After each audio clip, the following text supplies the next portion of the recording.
what were like if you're going to say 3 guys that you started to follow that started to attract that kind of man to you, what would you say that they were? What did you start doing differently? What did I start doing differently? Yeah. So working with my therapist was the starting point for me, because I would be able to kind of relate to her what was going on in my dating life. She was very firm, very fair. Okay. So sometimes we'd have conversations that, you know, would make me feel triggered inside. I think, oh God, I can't believe she said that, but it was accurate. So I'd be saying to her, you know, I really just want to settle down and meet the right person. And she'd kind of counteract that and say, really? Really? So why did you sleep with that guy last week then? Why are you doing that? And I'd be like, oh, because, you know, I'm lonely and I'm sad. And she'd be like, yeah, but if you keep doing that, you're going to stay in that cycle forever. When does it stop? Yes. So the harsh truths were what I needed to hear. And she did some really lovely activities with me. They sound so basic now, but I needed them at the time. And it was like spotting red flags. So she'd say, you know, okay, tell me about this chap, Hayley. What's he doing? And I'd say, oh, you know, this and that. Red flag, she'd say, red flag. And I'd say, oh no, like, you know, he works hard and he drives or whatever. She'd say, okay, irrelevant. What is he, completely you know, irrelevant. and she'd say, your standards are so low, Hayley, that you think if someone drives, that's a thumbs up. And then I'd think, shit, yeah, like I'm making so allowances for all these guys. Like, oh, well, he called me when he said he would, so that's good. So she would reframe it and be like, right, you need to start realizing what is okay and what isn't okay, like within a relationship or, you know, when you're dating someone. So I went out there and put it into practice. I went back on my dating apps. And, you know, again, listening to my gut, my intuition, does this sound right? Is what he's saying marrying up? No, sounds shifty. Okay, let's leave that there then. And just like, giving me like the opportunity to kind of be more assertive and to say, well, actually, no, like I don't want to do this, or, you know, I prefer to go here. So that was really helpful to be able to have like cues from my therapist, to put it into practice as well. I was very nervous, like kind of going back into the dating arena, if you like, because previously it would all be the same kind of story, you know, meet him, sleep with him, oh, heartbreak, he's gone, he doesn't like me anymore, let's find someone else to fill that void. So it was like process of elimination, like observing as well, okay, so this is him on the first date, how is he appearing on the second date? Well, he's completely different. He's drunk, he's been abusive, you know. Right. Is that quite often, like you get really different, like severely different sides of guys, like from the first, second, third date? So I noticed it when I was more conscious and aware dating. I noticed it a hell of a lot. Right. Whereas previously I probably would have just ignored it. Right. I remember going on a date with one guy. So the first date was wonderful. He was really charming, very polite. I felt really drawn to him. I thought, oh, he seems like a really genuine, nice guy. We said our goodbyes and, you know, kind of said, yeah, we'd both like to see each other again.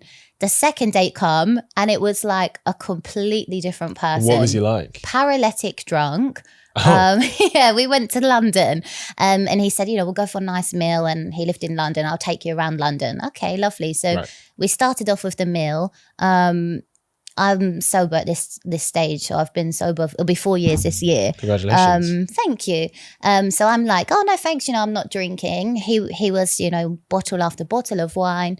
I didn't comment. I thought, I won't pass judgment. Everyone's different, but I was noticing, you know, he was getting drunker and drunker. Yes. We went to a second bar, and whilst we were at the bar ordering drinks, he whispered something along the lines of, I really want to do anal with you tonight. I can't wait to fuck you. So, and I thought, oh my goodness, hold on a minute. Like we're like 40 minutes into our second date. Yeah. So again, you know, past me would be like, cool, yeah, sounds fun. Yeah. New me, I'm like, hold on a minute, this is inappropriate, like completely. Wow, that's mad. Yeah, so I obviously retaliated and was like, no, that's not appropriate. Like, I can't believe you've just said that. Good for you. To which he was, oh, you know, no, I'm only joking, but obviously I'm really attracted to you, blah, blah, blah.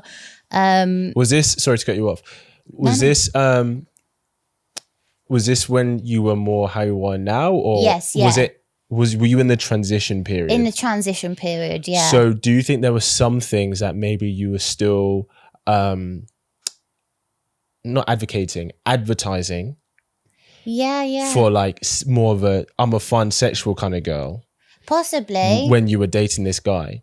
But mindset wise, you'd already started to shift. Yes. Does that make sense? Yes, it does. Yeah. So possibly he did pick up on some cues, or maybe the way I was dressed. I don't know. But I remember wearing like trousers and a bodysuit and heels. So it wasn't a lot wasn't to crazy. see. Yeah, no, it was quite demure. The reason I asked that is because it could have been, it sounded like the second date, he had very much decided that he wanted to sleep with you that night. Yes, yeah. Very much so. That's why he was like, because he knew you lived in Hertfordshire, right? Yeah. Okay, so that's why he was like, come, we'll have dinner and then I'll show you around London. Yeah. Because it's like, you have dinner, you have a few drinks, you'll walk around and we get so late. He was like, she's not going to go. Trains have stopped. She's not going to go back to Hertfordshire. It's 2:30 in the morning. Come stay at mine. Yes, yeah. Right? So he would have very much decided from this, like before even seeing you on the second day, that he wanted to have sex with you. Now, I'm asking why. And this is what I was saying, where were you in your transition? Because if you had started having the mindset of a healthier mindset, but let's say you were still advertising certain things that you're a sexual party girl in the first date, he probably had zero expectations. So he's like, I'm just going to be a nice gentleman. And he was. But maybe in the first date, he saw how you were, maybe your energy or something. He was like, oh, nah, she's game. So the next time I see her, we're going to do this. That's interesting. And then he got surprised. Surprise, yeah. Surprise. Burst his bubble. Psych. Exactly, yeah. Do you see what I'm saying? Yeah, for sure. And I think it was a blessing that I was sober at that point as well, because, if I'd have been drinking, who knows where things would have gone. And I reckon the reason he kept on drinking was because... And he did keep saying, have a drink. And I was like, no. Yeah, to peer pressure you. Yes. Yeah. I think, because how many bottles would you say he had? God, he had probably 2 bottles of wine with the meal. Right. And then when we went to the bar, he made that comment, which automatically I was thinking, I think I'm going to duck out of this. And he just progressively got more and more drunk, to the point that bar staff that actually worked there came over and was like, he needs to chill out. Can he sit down? And I'm so sorry. Like, I don't know what to do in this scenario. Like, we're on a second date. I don't really know him. Yeah. So I'm having to say to him, like, calm down, sit down. Like, you're knocking into people. The irony is he probably drunk more because you weren't drinking. Yeah, and I think because maybe... he's trying to get you. He was like, come join me. Yes, like, if sure. I drink more, eventually she'll have 1 glass. And when she has 1, she'll have 3. And when she has 3, we're doing anal that night. Yes, yeah. You know what I mean? I think maybe there was an element of embarrassment as well, where I kind of rejected him when, he was whispering sweet things in my ear. And I was like, no, that's not appropriate. Yeah. Maybe that was a pull to... oh shit, I feel really awkward now. Like, what do I do here? Yeah. If he's drunk, he probably didn't read too much into it. Yeah, that's a good point. No, well, I was thinking he probably didn't read your, he probably wasn't reading your energy in terms of where you were at and the frequency you were on. He was just like, how do I get her back to mine? And guys do this. Like, guys think, they're like, when they go on a date and depending on if it's the second date and it's like, if it's like, oh, we're having dinner near my house, for half that date, he's thinking, is she going to come back to mine? How do I convince her to come back to mine? For like half the time. Yeah. Do you know what I mean? So if he was, he definitely was doing that with you. Do you know what I mean? Yeah.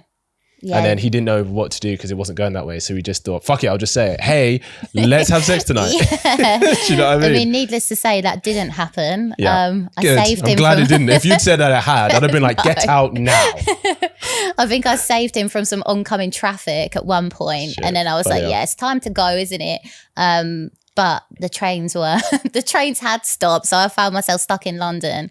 So I said, would you you need to go halves with me to like pay for a taxi home because of your state and me having to kind of nurse you to safety. I've like missed the trains. And it was then that he become quite nasty and was like, no, like you can stay at mine. I said, no, I'm not staying at yours. Definitely not.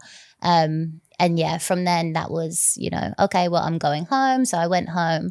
And then I think he texted me or messaged me on like whatever dating app we'd met, like a week or so later, like, oh, hey, like, do you want to come for a picnic? And I thought, what? So he either had like no recollection of what happened or he just assumed oh, I'll try her and see if she will come for the picnic. But yeah, by that I'm point, gonna no. challenge you a little bit. Yeah. I think it's completely fair to ask for him to for you to go.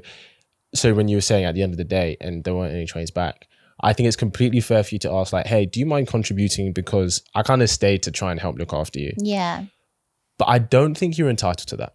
No, I don't think it was not. like, I don't think it was like, oh, well, because I stayed to nurse you, you owe me. Yeah. Do you know what I mean? Because what you did was very nice, obviously, and it was the kind thing to do.